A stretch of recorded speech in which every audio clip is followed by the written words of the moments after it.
আসসালামু আলাইকুম রহমতুল্লাহ বারাকাতু। প্রিয় দর্শক, আমার পাশে এই কালো বর্ণের আফ্রিকার এই ব্যক্তিটিকে আপনারা দেখতে পাচ্ছেন। হয়তো অনেকে ভাবছেন এই ছবিটি হয়তো কোনো সাধারণ ছবি। না প্রিয় দর্শক, আজকের ভিডিওটা একটু ধৈর্য সহকারে দেখুন। যদি পারেন একটু শেয়ার করে দিবেন। আফ্রিকার এই কালো ব্যক্তিটি আপনারা দেখতেই পাচ্ছেন। এবার সে হজ করতে এসেছেন। হজ করতে এসে সে পবিত্র মদিনায় বিশ্বনবী হযরত মুহাম্মদ সাল্লাল্লাহু আলাইহি ওয়াসাল্লামের রোজা মুবারককে দেখার জন্য সে মদিনায় যান। মদিনায় এখনো রোজা মুবারকের সামনে যেতে পারেনি। সেই সবুজ গম্বুজটি দেখেই সে অশ্রুসিক্তে চোখের পানি পড়ে যাচ্ছেন। আহা, কি মায়া, কি আবেগ, কি ভালোবাসা! দুনিয়া মানুষের জন্য নয়, বিশ্বনবীর জন্য। যে নবীজি আমরা এই দুনিয়া থেকে চলে যাওয়ার পরও আমাদের জন্য সুপারিশ করবেন আল্লাহ তাআলার কাছে, সেই নবীজির জন্য। এই ছবিটি খুদ হারামাইনের অনলাইনে টুইটারে প্রকাশ করেছেন। এই অশ্রুসিক্ত মানুষটি কালো বর্ণের এই ছবিটি ধারায় আমাদের 1400 বছর আগের কথা মনে করিয়ে দিচ্ছেন।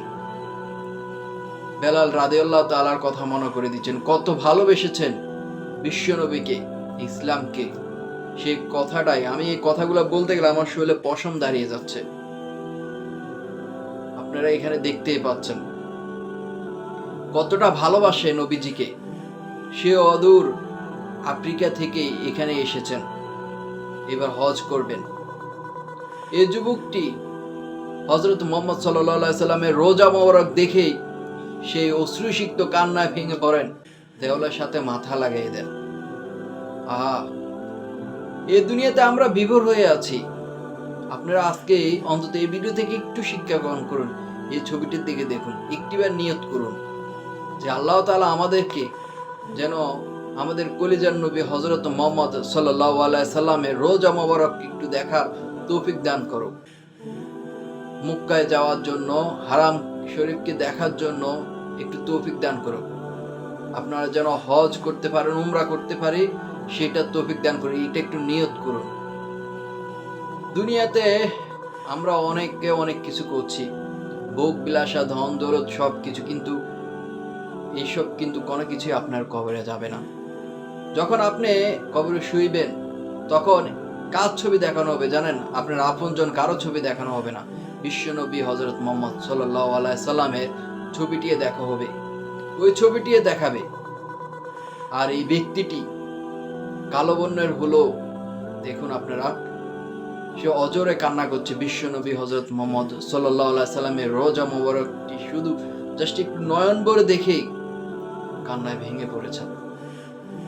কতটা ভালোবাসে, কতটা আবেগ, কত কষ্ট পরিশ্রম করে সে এখানে এতটুকু পর্যন্ত আসতে পারেছে। নিজেকে ধন্য মনে করছেন। আপনারাও নিজেকে ধন্য মনে করেন যে একটিবার নিয়ত করেন এখানে আসতে পারেন।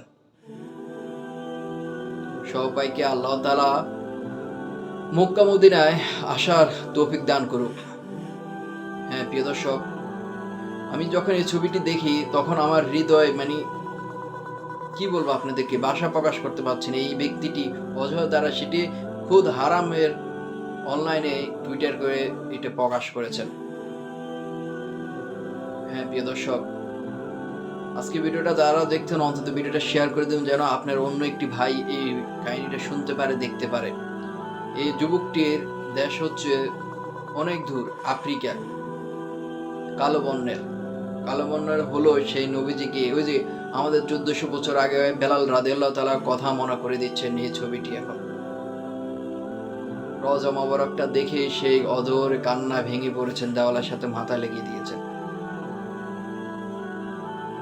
যাই হোক, আমরা দুনিয়ার মায়া না করে ওই দিনের কথা স্মরণ করে আমরা পরকালের মায়াটা একটু করে অন্তত আল্লাহ তাআলার হুকুম আহকাম এবং কি নবীজি সাল্লাল্লাহু আলাইহি সাল্লামের জীবনাদর্শ মতো চলার তৌফিক দান করুন। আল্লাহ তাআলা সকলকে হেদায়েত দান করুন। ভালো থাকবেন, সুস্থ থাকবেন। আর আগামীকাল হচ্ছে জিলহজ মাসের 9 তারিখ। হাজিরা যারা হজ করতে গিয়েছেন তারা আরাফাত ময়দানে অবস্থান করবেন। এই দিনে আপনি যদি একটি রোজা রাখেন আরাফাতের দিনে, হযরত মুহাম্মদ সাল্লাল্লাহু আলাইহি সাল্লাম বলেছেন, আমি আল্লাহ তাআলার কাছে প্রত্যাশা করি এই দিনে যারা রোজা রাখবে তাদের আগের একটি বছর এবং পরের একটি বছর আল্লাহ তাআলা তাদের গুনাহ মাফ করে দিবেন। সুবহানাল্লাহ, কত সুন্দর সে হাদিসে এসেছেন। আপনারা সকলে চেষ্টা করবেন যেন এই সিয়াম সাধনা, এই রোজাটি আপনারা যেন রাখতে পারেন আরাফাতের দিন। অনেকে এটা বাংলাদেশের মধ্যে মতবাক্য আছেন যে কবে আমরা রাখবো। হযরত মুহাম্মদ সাল্লাল্লাহু আলাইহি সাল্লাম উল্লেখ করেছেন, শুধু বলেছেন আরাফাতের দিনে। এখন হাজিরা যখন আসছে তখন কিন্তু এখানে বাংলাদেশের তুলনায় সৌদি আরবে কিন্তু ৯ জিলহজ মাস, আর বাংলাদেশে হয়ে যায় কিন্তু ৮ তারিখ। তো আপনারা যদি পারেন বাংলাদেশের মানুষেরা ২ দিন রাখতে পারেন, অথবা যদি আপনার আরাফাত দিনে হাজিরা যে অবস্থান করেন আপনারা সেদিন রাখলে উত্তম। ধন্যবাদ সকলকে, হয়তো বুঝতে পেরেছেন, না বুঝতে পারলে অবশ্যই কমেন্ট করে জানিয়ে যাবেন। আসসালামু আলাইকুম।